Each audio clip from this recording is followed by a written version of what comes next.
Hello? Hello. All right, I'm gonna turn the stream off. Hello. You streaming right now? Oh no. I just like turned your stream off so we could Okay. What do you hear want? this. Oh, I just wanted to Lycan wanted me to debate you on socialism versus capitalism. I guess so. Okay. I guess that's what we're gonna do. So, do you want to Sure. say your reason why you don't like capitalism or whatever? Like, do like an opening statement or something? I've never really done this before. I'm kind of nervous. Um, I would say it's not really that I don't like capitalism, but that I consider capitalism to have internal contradictions that are basically, if not already, laying the foundation for its overcoming, its transformation. Can you be more like? Can you like elaborate on that? Like, what contradictions are there about capitalism? Because for me, I see that it's like doing things like decreasing poverty, improving standard of living. So it's like I see a hmm system that isn't really that broke. Like, obviously, there are changes we can make. The status quo is not perfect, but it's like for the most part, if it's not broke, like why Well, try to I fix think it? historically, I don't think capitalism per se necessarily produces poverty because historically, the phenomena in the 19th century was a phenomena called pauperization. Have you ever heard of that? Nah. Can you Yeah, can you yeah. like So during the in France and England, which were like the first countries that modern capitalism came to, so to speak. Um, Mhm. you had a phenomena of peasants who had a stable, traditional kind of life in the countryside, farming, and just passing it on, and there was a sustainable life, right? They were able to survive, and they were able to have some kind of stability, right? Yeah. And then when they moved to the cities after land enclosures or other forms of robbery displacing them, such as in the case of France, the peasants were indebted with incredible loans. It was a way to coerce them to get off the land. They would go to the cities and they would become paupers, basically. They would live in just utter squalor, just degraded to the basest and lowest possible level of survival, basically, if even that. And that's Mm-hmm. what's called pauperization. Now, to my understanding, the either the prevention or the amelioration of this pauperization was not the result of some spontaneous economic, so-called capitalism, but it was from a type of well, two things: the labor movement and new levels of government intervention that more or less aim to guarantee, in a way that went beyond the kind of spontaneous logic of the market, a basic minimal level of standard of life. But I will say that alongside modern capitalism has come modern industry and modern science. And those have undoubtedly increased the general wealth of humanity. But as Marx pointed out in the 19th century, the contradiction that they were being faced with in the 19th century is that on the one hand, you have an unprecedented accumulation and creation of human wealth, unprecedented and unforeseen in the history of mankind. And on the other hand, you have this overwhelming pauperization and immense immiseration of the population. And the way in which this contradiction has been ameliorated has not been through so called capitalism, at least not capitalism alone. So like I don't really support like a free market. Like I think we Mhm. should have like regulation and like government intervention because there are things like there are negative externalities and stuff that will just like things that the government can do like welfare to just improve society, making sure that things are guaranteed like healthcare, housing, education, stuff like that. So like I just don't really see like how the like what the general trend of like that capitalism has been, like our Yeah, increased buying I'll try to power, sure. like, I'll try to yeah. answer what you're trying to get at. The reason why I think socialism is important today is because we're facing another such contradiction that I don't think so-called capitalism, if we can even call it that today, maybe we could probably still call it capitalism, at least in the context of American politics, right? I mean, yeah, Um, it's private it's ownership in this. the means of production. Well, see, that's where there's a lot of difficulties because the this there certainly remains private property, but the level of sovereignty that's able to be exercised over that private ownership has transformed in ways that a lot of libertarians and handicaps would argue there is no real private property, right, in America. But Well, anyway, what are you referring to? Are you referring to like stakehold, like shareholders there's that. and That's stuff? actually a big Yeah. one that I didn't even have in my mind at the time. But I was more referring to the ways in which um, the government regulates property so immensely and to such a great degree that you really don't own it in the same way people own things, according to the liberal theorists of like the 19th century of liberalism. Yeah. I mean, yeah, like the original, like developers of it probably didn't really see something like that coming. But like, I would just argue that, like, I don't know. I mean, like, most of the regulations and stuff and like the things that the government does are like justified, and like things like climate change regulation, like Yeah. making sure that like corporations aren't like destroying the planet. I mean, we haven't really done that Well, enough because yeah, but at the obviously. same time, whether it's climate change in general, whether it's coronavirus, whether it's those types of external crisis, or whether it's this new economic crisis we're facing, which is a new pauperization, a new terminal homelessness in a way of not almost in the literal sense of people not being able to buy homes, but also in the sense of not having the stable and secure livelihood that Americans expect they should, according to the standards of Hmm. the post-war era.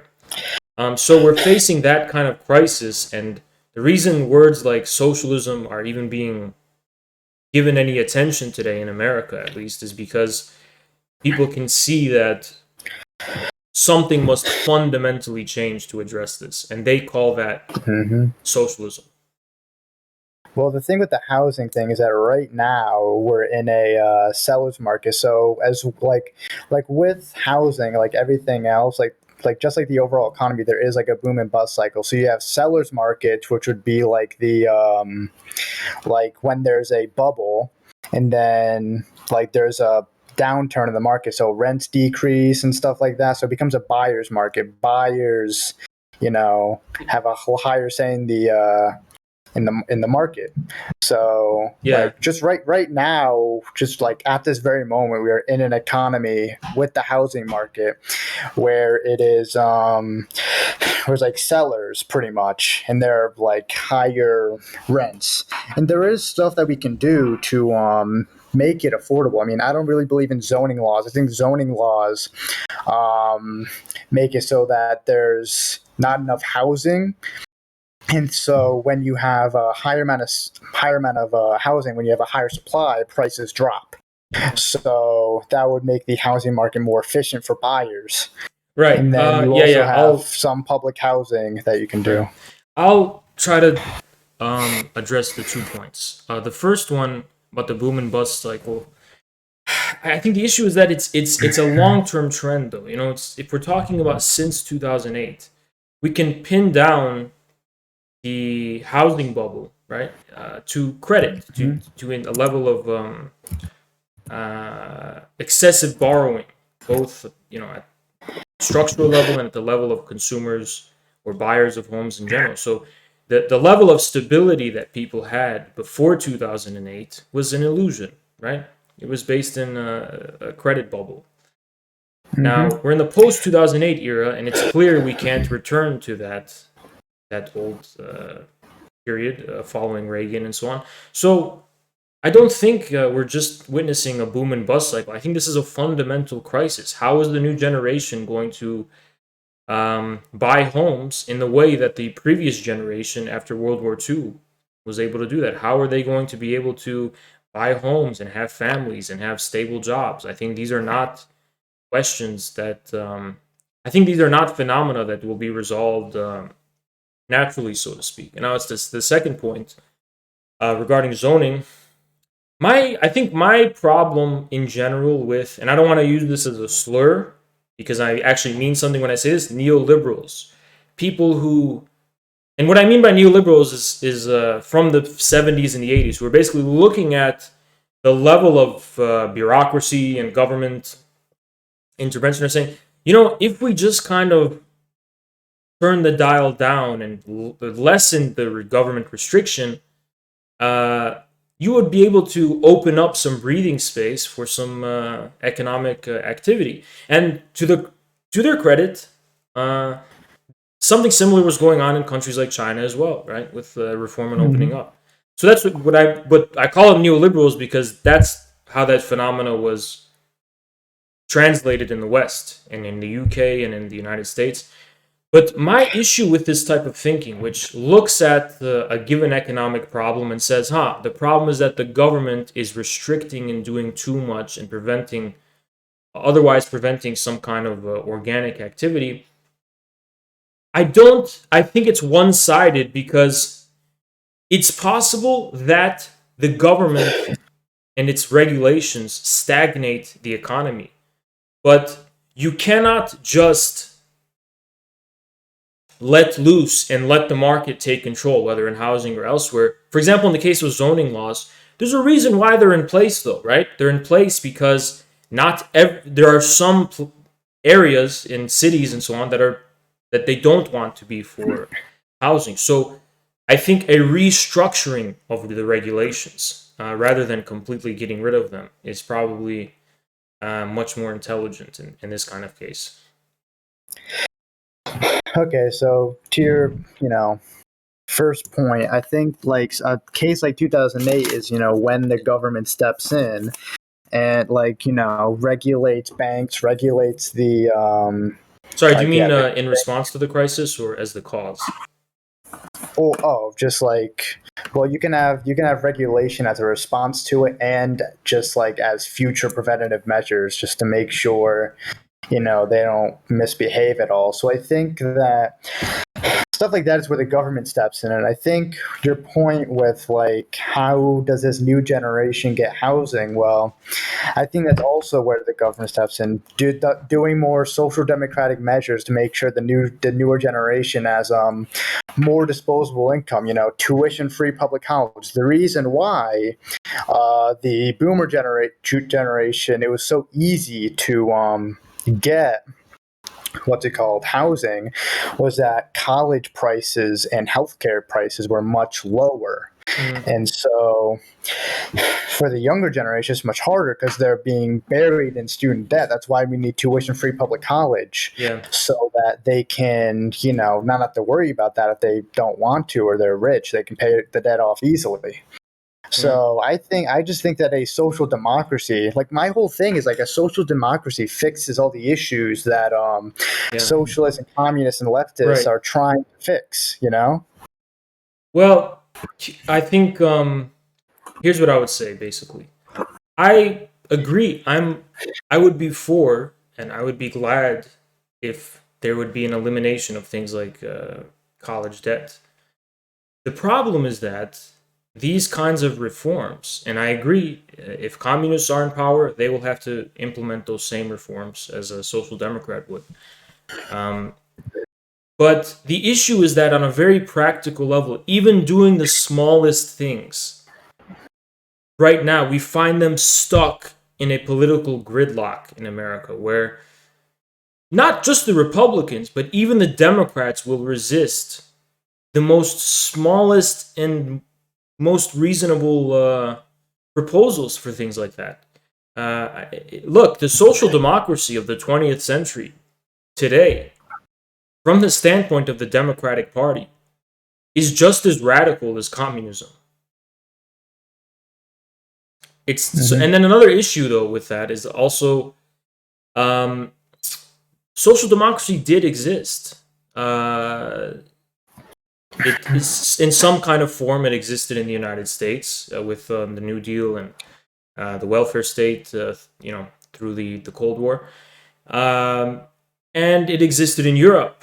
And it's precisely the crisis that it faced that gave rise to Thatcher and Reagan and so on and so on. So I don't think. I think that social democrats have failed to be up to the task in facing the historical changes that require restructuring of how states work in ways that communists have succeeded in doing in China. In China, when there was this new computer digital revolution, the state was able to adjust to it and persevere through it without sacrificing its people wholesale, like a sacrificial lamb, and to the detriment of their general welfare and well-being, as we're seeing now. Yeah, I mean, I, I don't know because I'm not the biggest fans of Reagan and Thatcher. Honestly, like I don't really think social democracy is like failed because like yeah, you had things like the New Deal, but like though that was just a reaction to the Great Depression, trying to get us out of the depression. So it's like I don't really Mm-hmm. um I don't think that what's it called? And like a lot of stuff in the New Deal was like I heard it wasn't. I have to look more into it, but it's like I don't think it was that. Like not everything in there was good. Like stuff like Social Security was good, but I think a lot of the programs didn't really work. And I think with your point earlier on, like like both Republicans and Democrats will block like the minor changes. I kind of disagree because if I like I've looked at Joe Biden's presidency so far, and I've seen like a lot of more like economically progressive things. Like when you look at the American Rescue Plan, his infrastructure plan, his Yeah, family plan that he's supposed to release soon. That's supposed to what's expected in there, from what I've heard, is things like universal pre-K, paid leave, stuff like that, yeah. like Let me childcare tell you. measures. Yeah. So, um, two things about the Joe Biden stuff. One is that I'm not really impressed by it, especially the infrastructure plan. It's not really impressive to me at all. In the grand scheme of things, it is not fundamental enough to change America's infrastructure and prepare it for this new era. I mean, China is the benchmark. You compare Joe Biden's infrastructure plan to the level of infrastructure policy that exists in China, and it's peanuts. It's almost nothing. Mm-hmm. Regarding pre-K, and I'm going to tell you the Democrat strategy. Basically, the Democrats know the Republicans are going to reject what they put um, onto the Senate. Mm-hmm. They're highballing it so they can meet in the middle somewhere. So whatever they're saying that sounds really left wing and stuff, they have no plans and they have no confidence in that actually being able to be successful. I don't really agree with that because when you looked at the like what he did with the American Rescue Plan, what he did was he just put it through. He got it through budget reconciliation, which is one of the exceptions in the filibuster. So what he was able to do was he only needed 51 votes. The 50 Democratic senators plus Kamala Harris.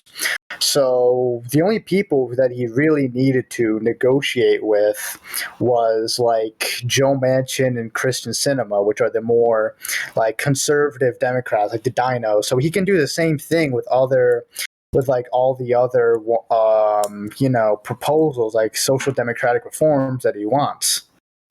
So So okay, go ahead. I don't want to yeah, cut you off.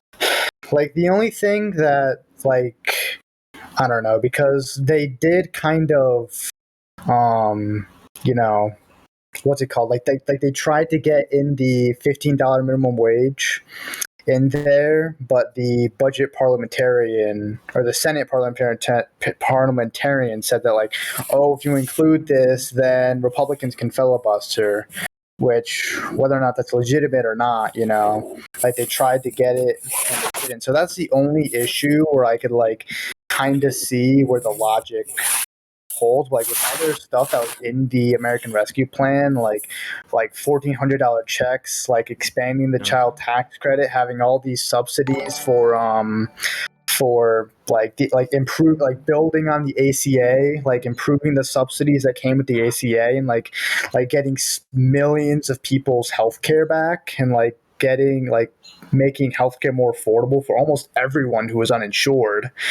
You know, like everything that's So in the I'm American um yeah. I'm kind of a bit lost as to the argument. So are you basically saying that it follows logically that Biden's ability to get conservative Democrats on board means he's going to be able to get the Republicans on board? Oh no, because Okay. my whole argument is that he doesn't need to get the Republicans on Oh, board okay, okay. because he has exceptions in the filibuster to where he can get a lot of stuff done, and he could even reform the filibuster if he You wants to. mean He can go back by to the he can get? Oh, okay, what? he can prevent the Republicans from using the filibuster to prevent. Yeah. So the way he got the American Rescue Plan Mhm. passed was he did it through budget reconciliation, which you only get a couple cracks at every year. So pretty much I'm pretty sure it's just like editing the budget pretty much or whatever, like adding stuff to the budget, which is one of the exceptions to the filibuster. So he only needed the Democratic votes, the 50 Democratic Right. senators plus Kamala Harris, who is the tiebreaker in the Senate. So when it comes to like budget stuff, he really doesn't need the Republicans. But he can't use budget reconciliation for the infrastructure plan. And if he could, why won't he just do that? I'm pretty sure you can because that's something where you could just like add that to the budget, and then that money is allocated to building stuff. But I could be wrong. But why isn't he Um, doing it then? Because he doesn't plan on doing that.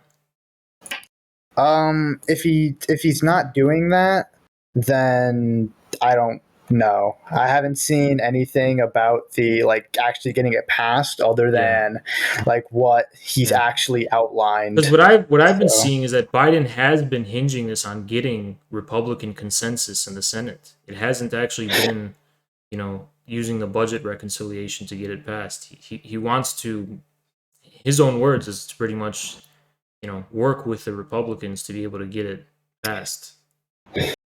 if that's true, that's kind of weird. That's something I would criticize Biden on because I've like as a liberal to moderate Democrat, I've kind of given up on bipartisanship because I see the Republican Party and I was like, I don't want to like negotiate.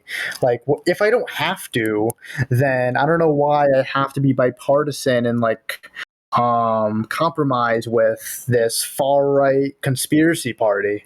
Like if I don't have to, Yeah. why would I do that? Yeah. I mean, I'd obviously myself reject the two-party duopoly. Um, Mm-hmm. and we're interested in a serious third party challenge to the two, and it's one of the things we want. But I think in general, I guess what I'm trying to say is that it's hard to pass substantial reforms in America, if not impossible. Yeah, and the reason for that, like, is the filibuster. And Joe Biden has said, and even Joe Manchin has said, we want to reform the filibuster. We want to go back to Yeah, how it was in the old days, where you had to stand and make a whole like 5-hour speech in order to successfully right.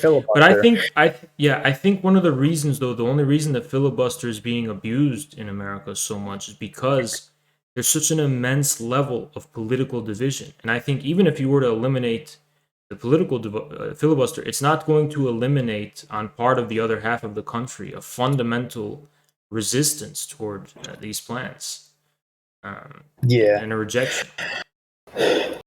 Yeah, I mean, there's going to be like a lot of division and polarization, and I don't really want to abolish the filibuster. I just want to reform it. I want to go back to the talk because right now you could just declare that you're filibustering, be like, "Oh, I filibuster." Like, no, how it used to work and how it should work today still is you have to actually go up and do a whole speech. A good example of this is when Strom Thurmond tried to filibuster the Civil Rights Act of 1967. He stood there for 24 hours. He had a 24-hour long speech. It's the longest filibuster in American history. And I mean, like, it failed because the Civil Rights Act is passed. It's law now, but it's like we should Yeah. go back to Well, look, that, in time. general, what I'm just trying to say is that it's almost like it's circular, right? There's no easy fix. If we're robots, there's an easy fix, right? But the problem is precisely the human element. Anything that you might consider an easy fix to the solution, the enemy side is going to have an easy response to that. That's going to just make it hard in general, right? The problem is the contradiction, the political contradiction in the first place, not the forms, not the tools that one side are using against the other. It's the general fact that there is no unity in America. Yeah, and then that's when like being pragmatic comes up. Yeah, Yeah. sometimes you just have to be pragmatic. You need to get all the scraps that you can get. Like if I like in order to reform healthcare, like right now, a public option will probably not be passed. So what should Biden do? Biden should improve the ACA, expand subsidy, because the only reason that the only problems with the ACA from what I've seen is that the subsidies didn't go far enough because they did slow like the subsidies slowed premium growth, but they still increased. So I think expanding those subsidies would get more people covered, make sure that it's more affordable. And other than that, you can also like with healthcare, there are other pragmatic reforms you can make. You can allow drugs from other countries to come in. Like what you have to do is just have to make the healthcare industry more elastic. Make sure that people have other options rather than American private insurance and big pharma. Yeah, but the issue is that it's all the American healthcare system, for example. It's probably a good example. The American healthcare system is it's a spider web. It's a cobweb of entanglements and bureaucracy and inefficiency, and you have these monopoly. It's a perfect example, in fact, of the ineptitude of the American state to intervene in the economy in ways that are not even that radical by other countries' standards. Like the healthcare, like Obama had 8 years to fulfill his promise of giving Medicare for everybody, right? And Hmm. he just blamed the Republicans for not being able to do that. But the Republicans represent half the country, so you have to ask the question: why were the Republicans able to get away with stopping Obama from fulfilling his goals? And how is Joe Biden going to deal with those same obstacles that Obama faced in accomplishing his goal? And I'm also not really convinced that Biden, in the same way Obama wasn't, is willing to turn against the private healthcare industry and the insurance industry, which is a special interest that, in my view, they are beholden to through means of lobbying and other forms of influence. I mean, yeah. So with your Obama point, not having him get Medicare passed, I think what's it called? Like the reason why he couldn't get a public option pass, instead he could have a compromise for the Affordable Care Act, was because you had Republicans and even some Democrats, some blue dog conservative Democrats, who said no to a public option. So Obama was just sitting there like, what the heck? Yeah, Because you're not passing this even when this is popular among your constituents, because a public option is popular. yeah, Like yeah, most people support it. right. And so it's just dumb. And with the point of Joe Biden, like, because the thing is that with Biden is that he's less bipartisan than Obama. That's why he, with the American Rescue Plan, he was like, okay, I'm just not gonna, Right. compromise with you on this one. But I need to the get this American Rescue passed. Plan is one example, and it's made in the middle of a pandemic crisis. I don't think that it can be used as a model for all the other necessary changes that are going to be able to uh, save America and its economy from Well, I the think I think the plan has already like done a lot in getting us out of this recession and getting us out of this pandemic.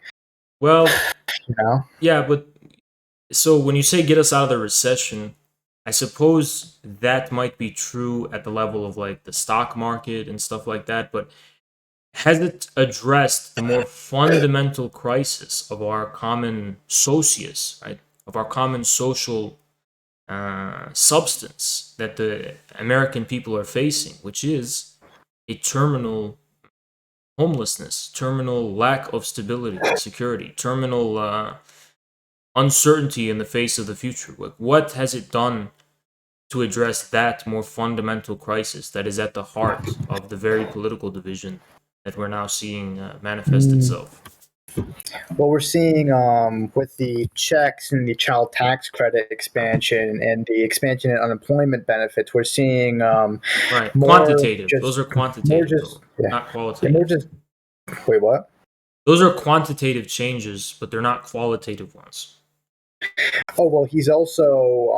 I'd have to recheck everything in the plan, but I'm pretty sure there was some, housing assistance in that plan. There was also expanding subsidies, like I said, to more people.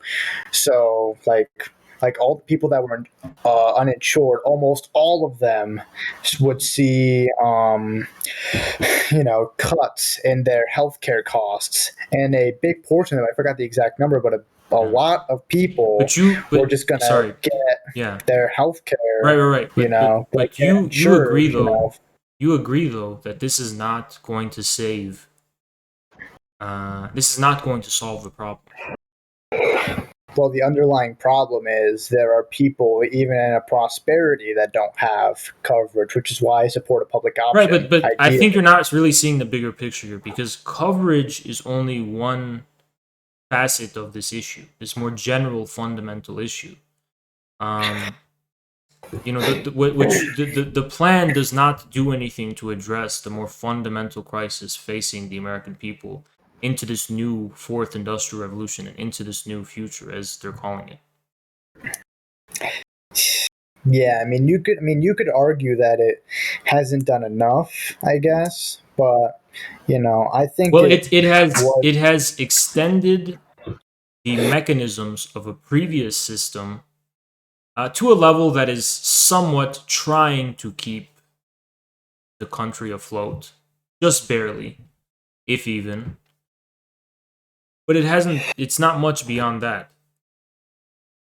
Yeah, but I And think what you're also, getting sorry, at. I don't mean to say, but I also consider it the not even the bare minimum. We're in the middle of a pandemic crisis, and in the face of bigger crises like the Great Depression and other things, the American government has shown tremendous initiative to respond to it. I mean, the fact that I don't know how anyone could be really impressed by the American Rescue Plan right now because it's the bare minimum.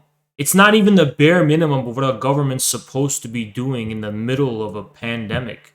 That's shut down the economy. That's closed so many businesses. That's led to so much uncertainty and insecurity. And even if we were discounting this pandemic, we're still facing a fundamental generational issue that I mentioned before, but that gave rise to Trump and everything. But especially during a pandemic, I don't really see anything impressive at all about Biden's rescue plan. I think this is part of the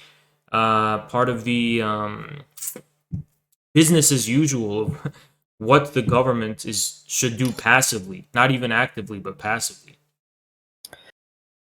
I mean, I think this is where you have to be more pragmatic because, like it's clear that Biden can't just pull up with a like relief plan where it's like, oh, we have a public option, we have universal housing, we have, all this that fixes all the Yeah. underlying issues. I mean, I agree He Biden can't. has I do agree with to. that. Hmm? Yeah, I agree he can't, but I'm not putting myself in his shoes because I think his shoes represent fundamental corruption. I don't think I can put myself in Biden's shoes because I'm not interested in putting myself in Biden's shoes. I'm anticipating the Yeah, wholesale collapse of the current American establishment.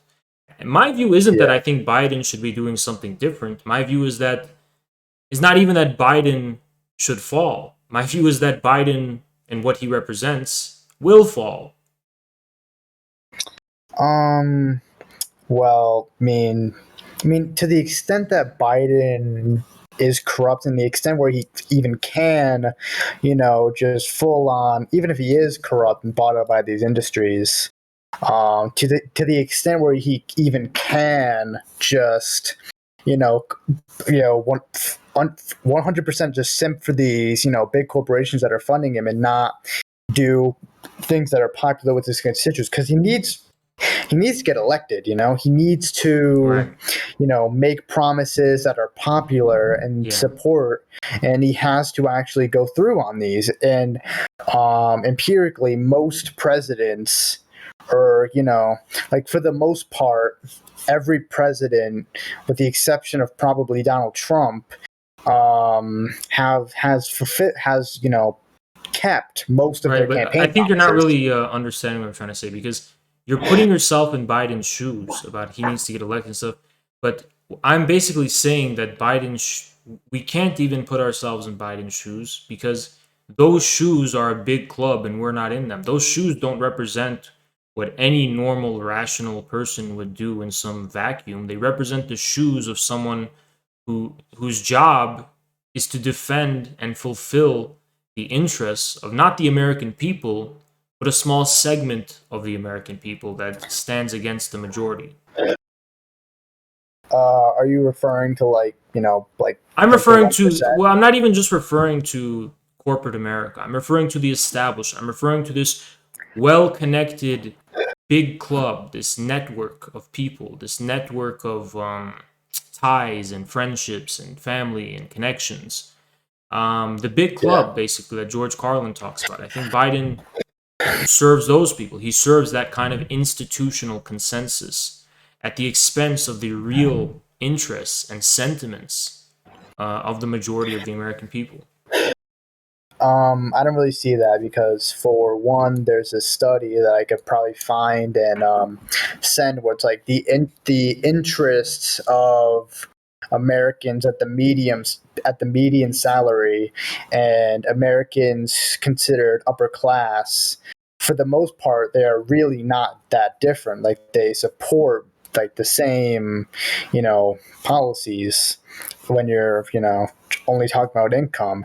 And second of all, when you look at Joe Biden's approval rating and when you look at the approval ratings of like his major legislation so far, and when you look at this approval rating on specific issues, they are over 50%. They're like a majority of people All right. support Joe Well, Biden yeah, right I, now. I'm. That will change. That will change because he's in a honeymoon Yeah, yeah. period No, right no. Well, I now. think the issue though is that I'm glad we can condense the argument because it's actually the same problem across those 2 points you just mentioned, the exact same one, which is the methodology in being able to determine the interests of the American people. In the first case, it may seem like that the American middle class and the ruling class's views align, but I bet you anything that those aren't the right issues. Those aren't the right points of contention. They're very superficial, vague points of agreement that, yeah, probably any person would agree with, but that's not what actually makes or breaks real political differences. What makes or breaks real political differences are much more subtle. Now, second of all, it's the same issue of methodology of polling and opinion polling and all that kind of stuff. It doesn't reflect the reality on the ground, and I don't think it ever has. I don't think that if Biden has a high approval rating, it's because the American people approve of Biden. I think all that tells us is the people who were asked and participated in that poll said that they liked Biden. But you're getting to a point nowadays, and this is something I've noticed, is that people who have anti-establishment views don't even trust poll takers enough to share their opinion with them. So it's almost like the people who participate in those already somehow identify with the status quo in the first place. Mm-hmm. Well, I don't really Because know I can because tell there's you no. on the ground, right? On the ground, Mm-hmm. I don't know any normal person who likes Biden. On the one hand, the conservatives that I know of here in Michigan, they don't even consider Biden their president. Still, second, even non-conservatives think Biden is a senile old man who's going to die any day now, and they all agree that he's mentally. They're laughing at him basically. They don't really take him seriously, even, you know. Yeah, well, I mean, I don't know, like, cause like I would trust a poll over like my personal experience because I kind of have Yeah, seen the same thing, but right. But why would you like, trust a poll over your personal experience? Just to be, oh, just wondering. because like using personal experience is a fallacy. Like I think an actual poll is the best way to like empirically measure. I Like when you, disagree. I think not even just personal experiences, and those are very powerful.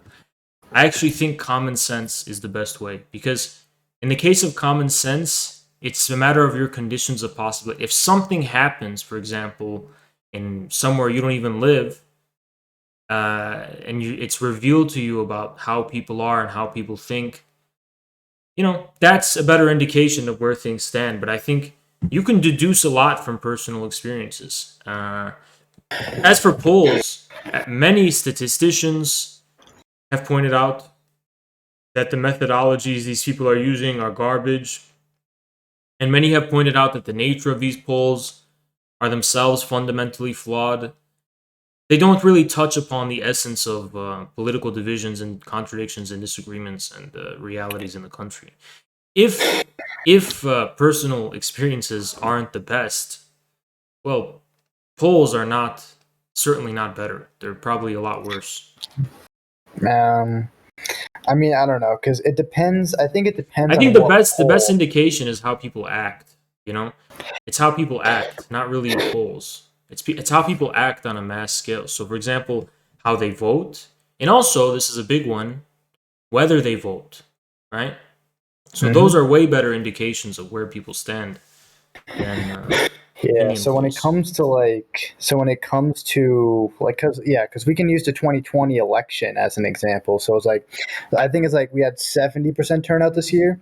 So Yeah. like only like around 30% of people didn't vote, and so Right, among the but people who here's the thing did, though, is that the election this year was a referendum on Trump.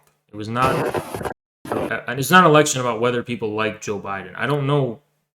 The only people who I could imagine like Joe Biden are people inside institutions somehow. People who are inside insulated urban cultures where, um, they're just inherently reflexive and they love talking about policy and they try to, the norm is to seem educated at least. I think those type of people might support Biden, but I don't know any normal people who like Biden, you know?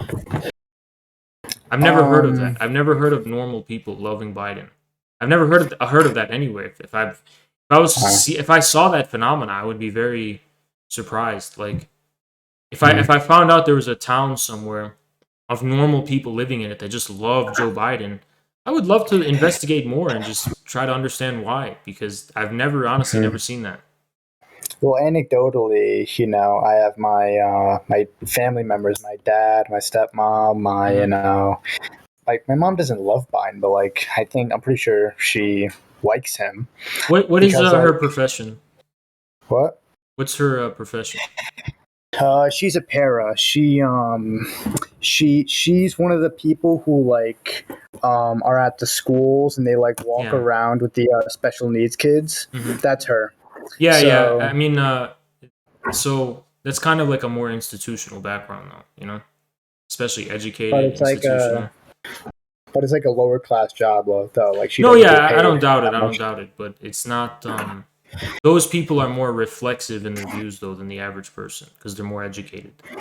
They're more reflexive about Hmm. things. They're not. They're not. They don't really speak from instinct or their common sense, so to speak, but from some kind of Hmm. institutional position. But I think there is a lot of reason to like buy an because like But let's wait, try our but before we best can, to I put. don't want to establish whether there's reason to like him or not because whatever reason that is not strong enough, clearly, to be able to persuade the majority of Americans in any substantial way. But what I was trying to do is like we're trying to put our like put ourselves the best we absolutely can into the shoes of I don't, yeah, yeah, I don't some. agree with that approach from the outset. I can't agree with that approach because to me, um, it's a type of subjectivism. To me, it's a type of assumption that the differences we see in reality are not somehow real or objective. They're just result from differences in opinion, and all we have to do is win debates with the masses, and then we'll convince them. And if we constantly keep losing that debate, we can just say they're irrational and they're bad. And if you ask me, what I think the Democrats are going to start doing is that they're going to start becoming anti-democratic. They're going to start saying, "Well, these people are too stupid to even vote. We should revoke voting privileges for everyone." Something like that. I don't see that happening at all because what we've Uh, already been seeing with it, like them trying to get HR 1 passed, is huge, reforms to make it so it's so easy to vote and to yeah, yeah. Let me tell you have. something though. The reason they're doing that is because they're under the assumption, and I think they're going to be surprised. They're under the assumption that minorities are going to continue to blindly vote for them as their tried and tested and reliable voting bloc. And minorities, specifically the black people in America, are overwhelmingly barred from being able to have access to voting. But if we look at the 2020 election for Biden, we notice that the biggest, most substantial swing in terms of who showed out for Biden compared to 2016 were the white suburbs, people who already have access to voting. So this is a prediction. This is like a prediction for down the line, 4 years from now, 10 years from now, whatever. Maybe it'll be wrong, maybe it'll be right, but I would not be surprised if I saw that Mm. happening down the line Oh because well, and because we're also seeing the rise of animosity toward the Democrats coming from black communities and Latino communities and so on and so forth. So yeah. Yeah, you definitely saw, a lot more minorities vote Donald Trump, and even if they do vote Donald Trump, like I still want to expand voting coverage, even if right, it but makes you it have to vote. understand why I'm kind of cynical about that, right? Because to me, the Democrat strategy to increase voting access is primarily because they are hedging their bets that voting access will proportionately, will in the main benefit them in elections. I don't think they're doing it out of the goodness of their heart or because they're good people. And the reason I'm saying that also is because I don't know if you notice this, but the Democratic Party used to be the party of slaveholders, right? That was their origin.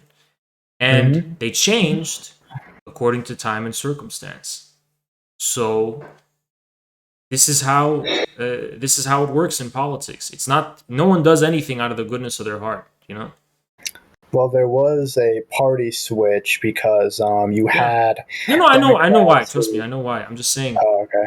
when it becomes more convenient for a party, you know, there's no eternal fixed values they have.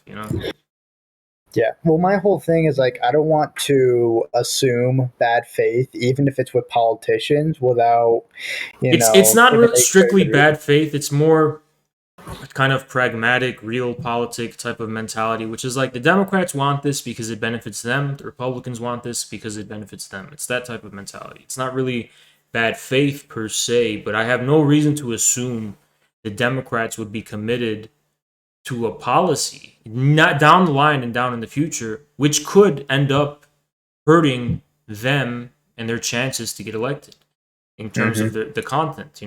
I think the parties are committed to their goals in ways that subsume the means. Well, I'm pretty sure having a more democratic process, like empirically and historically, although I would have to double check, it has benefited Democrats. That's why with our election process, we pretty much have welfare for Republicans because you have things like gerrymandering and you have things like the Electoral College, the Senate, stuff like that, it which, it actually hasn't always been beneficial to Democrats.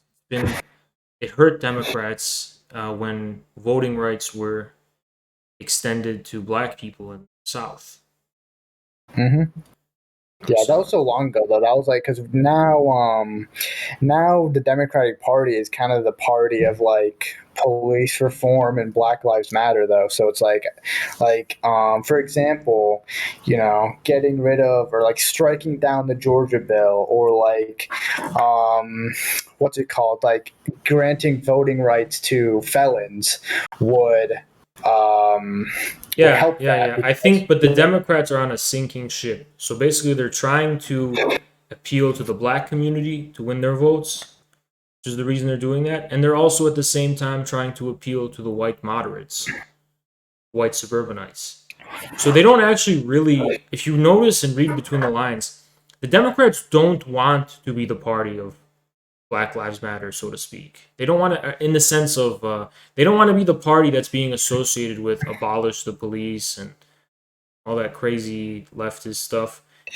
They of actually course. want to appear moderate on the issue, but their hand is being forced because they're going to lose support in the black community if they don't take a hard position. So,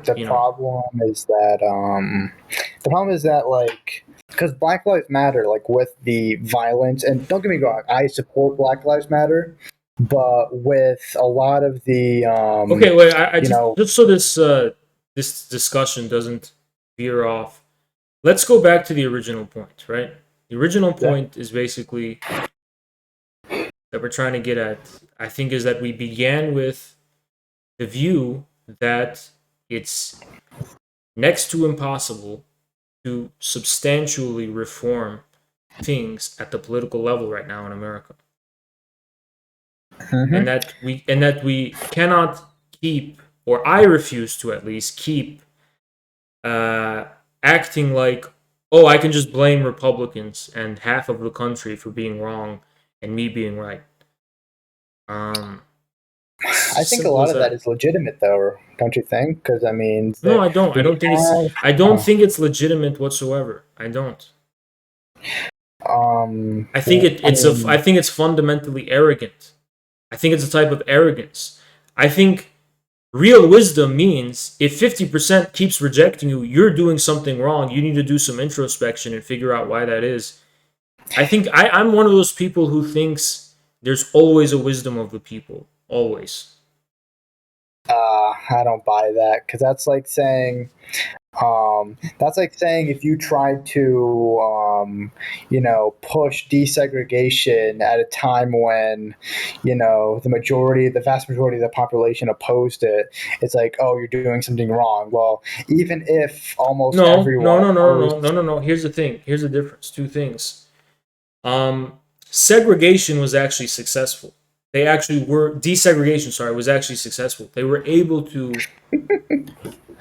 Sorry, what's so yeah, funny? nothing. Okay, Go on. desegregation was actually successful. They actually successfully passed that. So it's not like they kept running up against the same wall and not able to face it. Now, there was an issue, however, with the persistence of white supremacy and the persistence of racism that desegregation was not able to address. And one of the ways that it was successfully addressed by people like the Black Panthers was that they united with poor whites from Appalachia, like the Young Patriots, and they created a new block from below and engaged in this kind of new dialogue with the people, right? They didn't simply say that people are wrong. uh, that was more successful. So I Hmm. don't know why. I don't really know what the point is here. I mean, but it's like there were a lot of people during the civil rights movement who tried to get this for years upon years. Okay, Like were the they civil rights successful movement ultimately? was a yeah, they were ultimately successful, but Okay, they then it had is a what it lot of is. roadblocks along the way, Yeah, though. yeah. So it's like imagine So if they stopped in the middle, or like, no, but I'm or listen. I'm something like not that. saying to stop in the middle. Because the whole point we're talking about here is that the Democrats can't do what they want because of the other half of the country. So the other half of the country is literally an obstacle, right? If it's not an obstacle, as in the case of civil rights, and you can just do it anyway, then you're not going to get an objection from me. But when it comes to the point that it becomes an obstacle, you have to do some introspection and think about, why are people willing to resist this and resist you specifically so strongly that you can't get anything done? I think that requires a lot of introspection. And if not introspection, I don't want anything to do with it personally. I don't want to be condemned with the same establishment that I foresee is going to be condemned by history and by even the near future. I mean, I don't know, because I think you could like this is just kind of like a bandwagon fallacy almost, because it's like if half the country or the majority of the country is an obstacle to you, then you're probably doing something wrong. Yeah, I think that's a bandwagon fallacy, because even if I was the only person in the entire country who supported this, yeah, I think like that's I would retarded. still. Sorry, I just there's something fundamentally wrong with that mentality. I think it doesn't make any sense. How could everyone be wrong and you're right? I mean, if I like see the data and I interpret Okay, it well, the let way me put it this way: who are you doing it for? who am I doing it for? I Yeah, mean, it you're depends doing on it for the others. policy. You're doing it for Yeah, others. So if yeah. those others, all of them, is in your example, hate you, don't you think that you have a mistaken relationship and understanding of them? How could it be that they're all wrong and you're right? Well, I Aren't mean, it's you just wrong like in the first place? A priori, you're wrong. Since the whole reason and whole justification for your actions and for your views is to supposedly benefit them and help them and do what's best for wait a them. minute. This is kind of a confusing position, especially for you, because it's like you're a leftist, right? You're a Marxist-Leninist, right?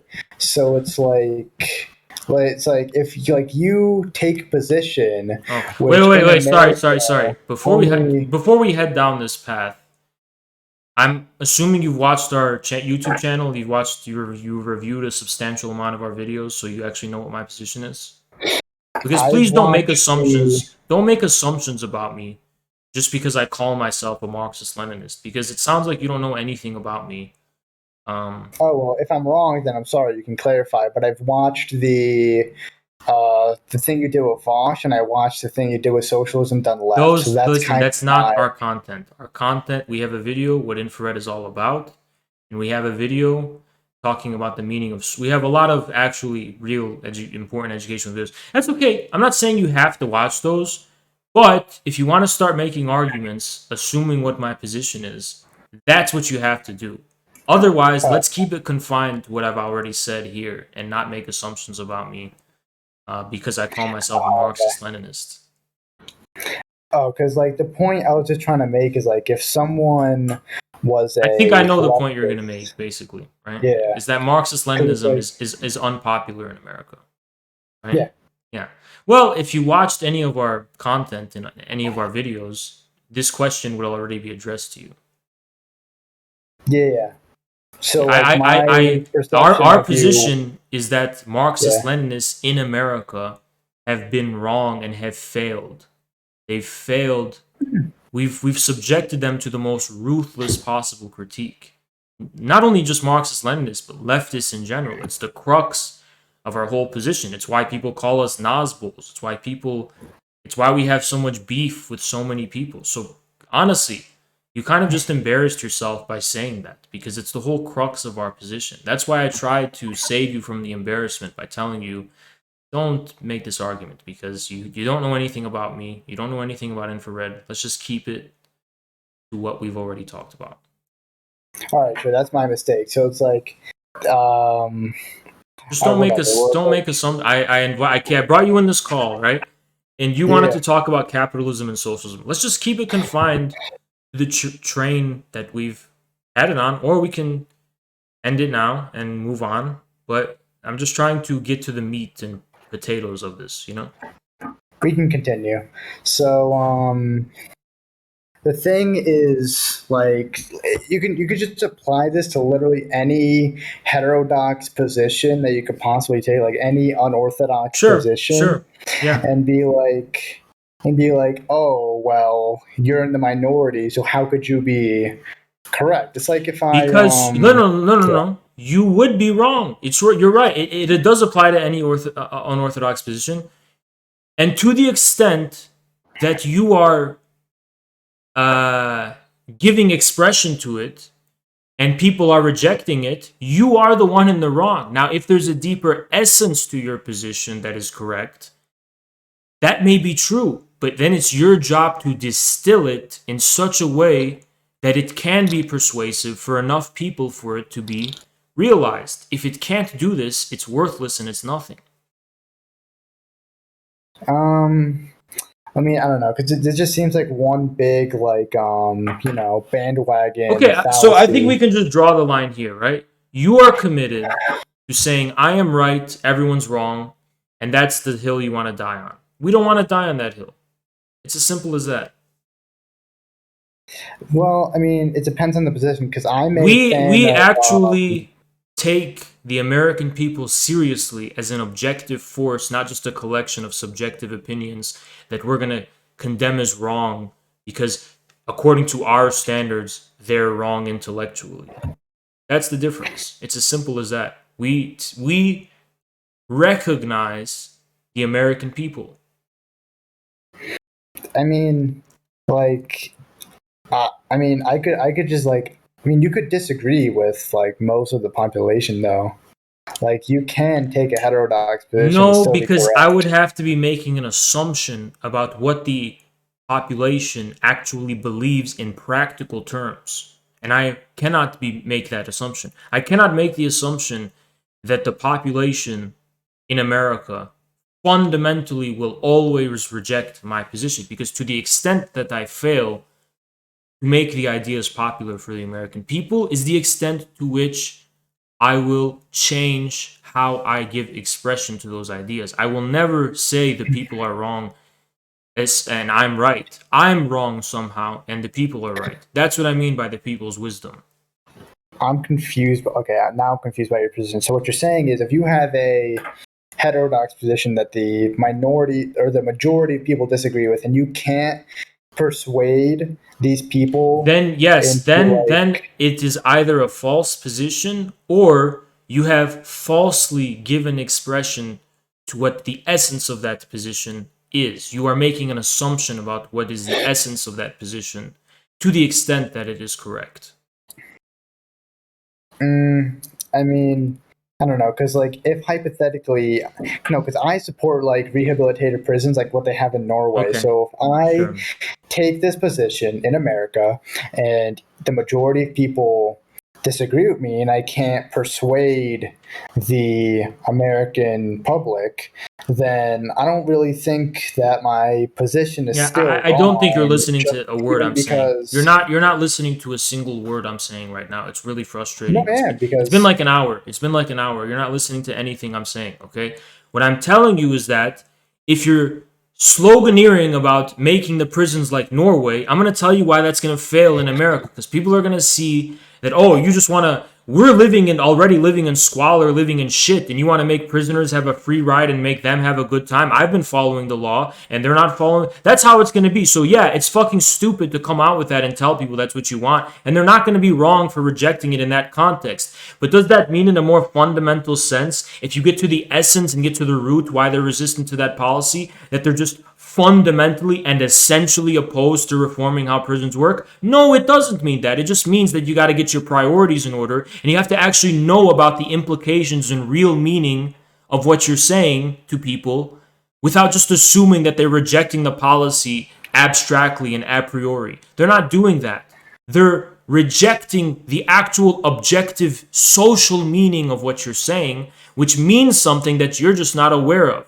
You're saying something and you don't even know what the meaning of what you're saying is. That's the problem. It's the same thing with police reform. You're saying that, but you don't know the actual meaning of what you're saying for a lot of the American people. For a lot of the American people, that means, oh, what? We're gonna get rid of the police and everyone is gonna be a criminal. That's what they think you're saying. That's how they interpret it. That's the signaling. It's the message. Other people see it differently. So that's the whole issue we're dealing with right now. Okay, you're not listening to what I'm saying. So please. Wait, so are you just talking about like the optics of the position? Because that's what I'm getting from that. Like, you're just I guess you saying, can like, call it optics. You can call it, yeah. Well, I suppose so. Optics, sure. Why not?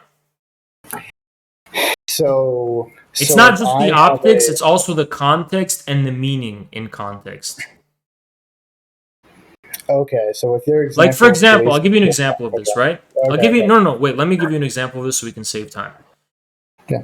Medicare for all.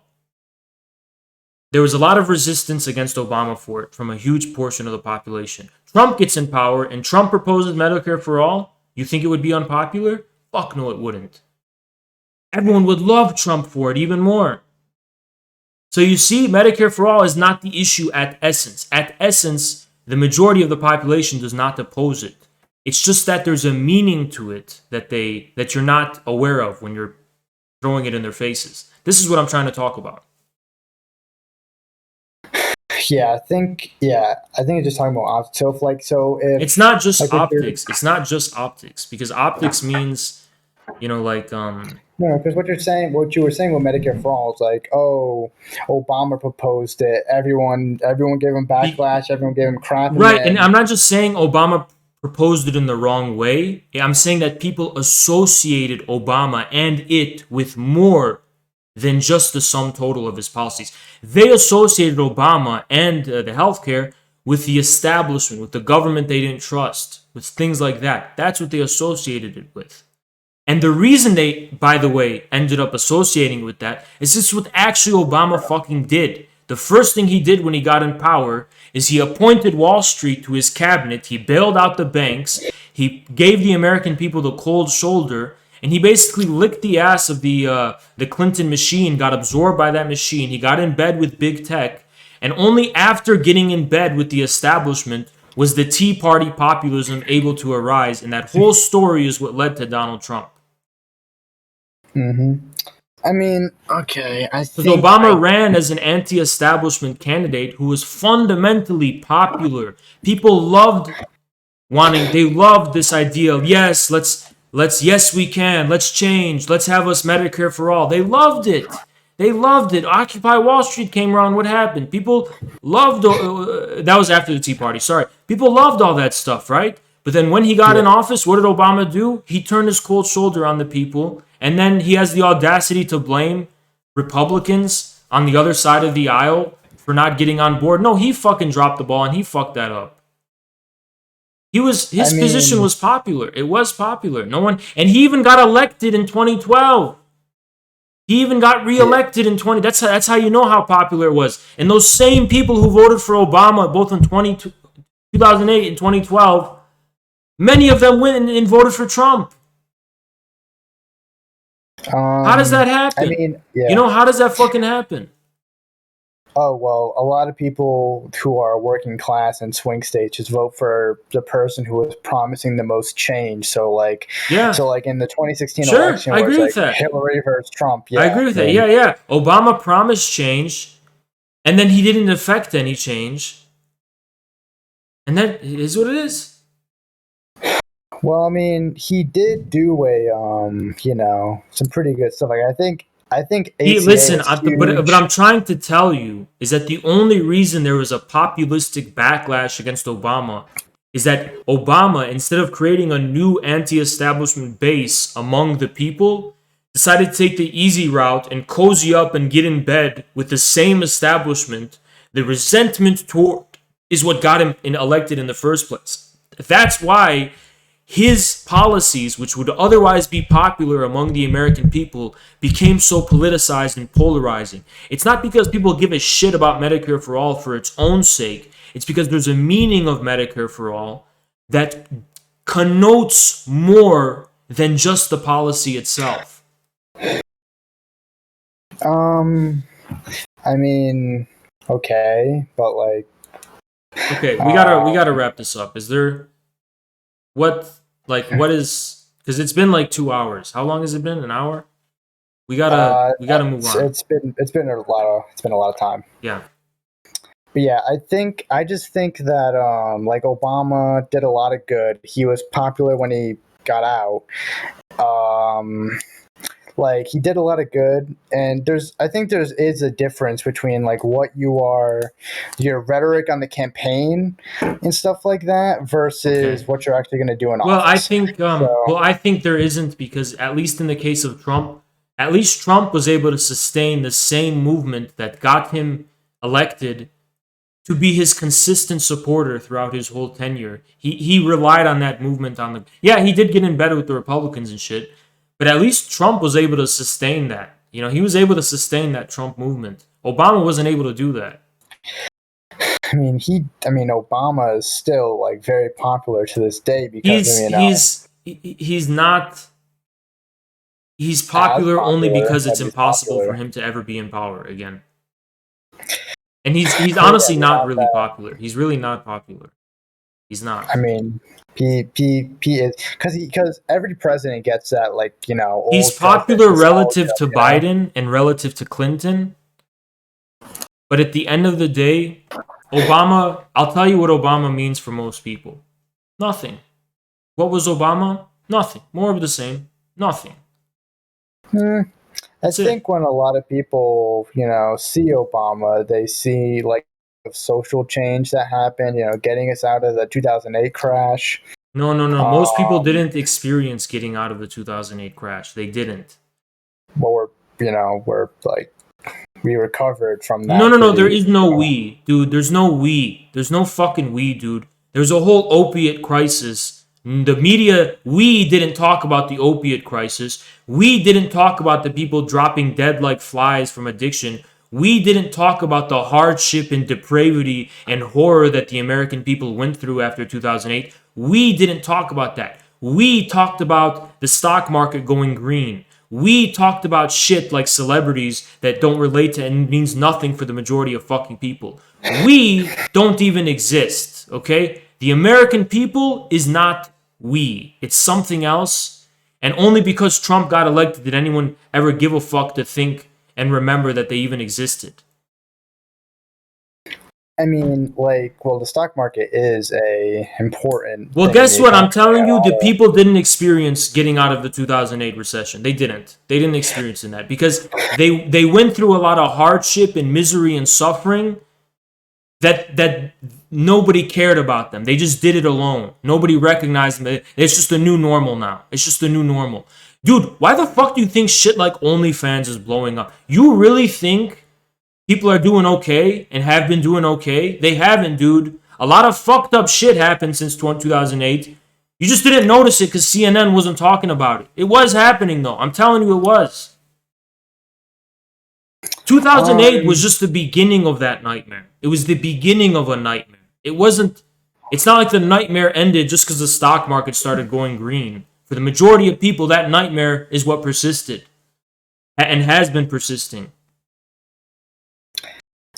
I don't know, because we have, like, when you look at like all the economic, you know, indicators that show like standard of living and stuff like that did go back up though. Well, like, then it means nothing. Whatever that indicator is means fucking nothing. It doesn't mean anything. I'm telling you, it's been I'm telling you, it's been tough and it's been a nightmare for people since 2008. If you don't know that, you are so fundamentally naive and so fundamentally divorced from reality that I don't know what I could tell you to awaken to that fact. But I'm confident that the truth of that fact will become evident to everyone in a substantial way soon enough. I don't feel like I even need to argue it. I think it's just you're going to be so surprised by the reality on the ground. I don't need to convince you as like a fortune teller it's gonna happen. Just wait a few years if you're this naive and you don't look at what happened with with the fucking GameStop shit. You don't think that was related? You don't think that was people buying into this cause because they wanted to avenge what happened to them, the beginning of their nightmare in 2008? Wait, That was a big part of it. Do you think the GameStop situation was some like proletariat uprising against like hedge funds? Because that's not at all. I do think that's what it was. Yes, it was. In practical terms, it was. That is what it was. That's not what it was. Most okay, what was it? Go ahead. That was a pump and dump scam. A lot of poor. Yeah, but guess what? Even if something was going on behind the scenes in Wall Street, I'm talking about the meaning it had for the American people. I'm talking about the meaning it had for them. I don't care what was going on behind the scenes in Wall Street. I care about the fact that GameStop was the rallying point of a huge section of the American working class. That's what I care about. I don't care. I don't actually care about who the people behind the scenes, how they were benefiting. I don't care about any of that. Okay? The working class got shot on while, but they've been getting shit on. But what excited them? What excited? Ya Allah, kusemmek, ya Allah. Listen, what excited the American people was the fact that at the very least they felt and they believed and experienced that the little guy was making these hedge funds go bankrupt in the same fucking way that the American people have been going bankrupt and nobody gave a shit about them. So if you can't understand that, I don't know what to tell you. You sitting here going, actually, the hedge behind the scenes, there was a pump. It doesn't fucking matter. It's completely irrelevant to the point at hand. Why do you want to drag this on, dude? I'm trying to wrap this up in a respectful way, and you keep dragging it on for nothing. You're not even saying anything new. What do you want? But it's like, for like working class people who actually participated in the Wall Street bets thing, who like lost a shit ton of money, like all their money. I mean, I don't think it's like they feel the same, you know. People have been losing their money on the stock market, at the casino. It's not the point. It's not the essence of the phenomena. What is your point? Like, what are you trying to say right now? Because you said that the Wall Street bets, like GameStop. Yes, it was an example. It was an example of a revenge against Wall Street. Whether in technical, actual terms, that's actually what happened. Maybe you could debate that, but that's how it was experienced, and that's what it mean. It's what is its meaning. That's what its meaning was. That's what it meant for the majority of people. That's what I'm trying to say. That's why it blew up on the media, and that's why it was being talked about by so many people. I'm talking about it as that phenomena, okay? You're just out here going, actually, talking about something that doesn't matter. I mean, like... Well, it's a very simple point. Please. Okay, but what I'm saying is that like this wasn't some, you know, proletarian uprising. The proletariat lost money. You say it wasn't an uprising. I'm saying it was an uprising because it was a point of common social meaning that rallied a bunch of people together. So did the uprising fail? Of course it did. Of course they always fail. Occupy Wall Street failed. All this stuff always fails. That's nothing new. But it was an uprising. It was a new discourse. It was a new talking point. It was a new common site of social meaning. So what are you trying to say right now? How is it like your point is null? Your point is null. It's nothing. It's not even sand between the fingers. It's nothing between the fingers. Okay, but like your whole point, like what you're saying is that like it was just like a feel-good thing while most of that money just went back to hedge funds. I'm saying why was so much significance attributed to the phenomena? Because people experienced this as the revenge for 2008. And that was my fucking point. My point was that 2008 didn't end with the stock market going green. people still had a lot of pent-up anger and resentment about what fucking happened against Wall Street, as evinced by the GME phenomena in the fucking first place, and that's why I brought it up in the first place. You didn't address that fucking point. You just wanted to make an actually aside that has nothing to fucking do with the point at hand. I don't really think that I wouldn't really attribute Wall Street Bets to 2008 anyway, because that's not even what 2008 was about. It was about. Oh, okay. Like, you wouldn't because you're like, not. You wouldn't because you're just blind to the social reality.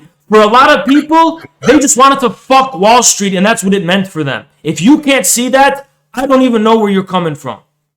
Well, the intent for a lot of people was to just fuck Wall Street, whether that happened or not. What you're Okay, saying I'm not. is irrelevant. Okay, it is irrelevant whether it happened or not. Yeah. It Okay, proves that people are even still resentful against Wall Street because they associate with the same establishment that benefited at their expense after 2008. Well, I'm not going to argue that, going against Wall Street and stuff and like going against the elites and the establishment, like that stuff is appealing, but like I don't really, I just don't agree with it. I mean, Okay, I don't care. I don't care. I don't care. You don't agree with it, that's fine. Mm-hmm. Good luck. You don't agree with it, that's fine.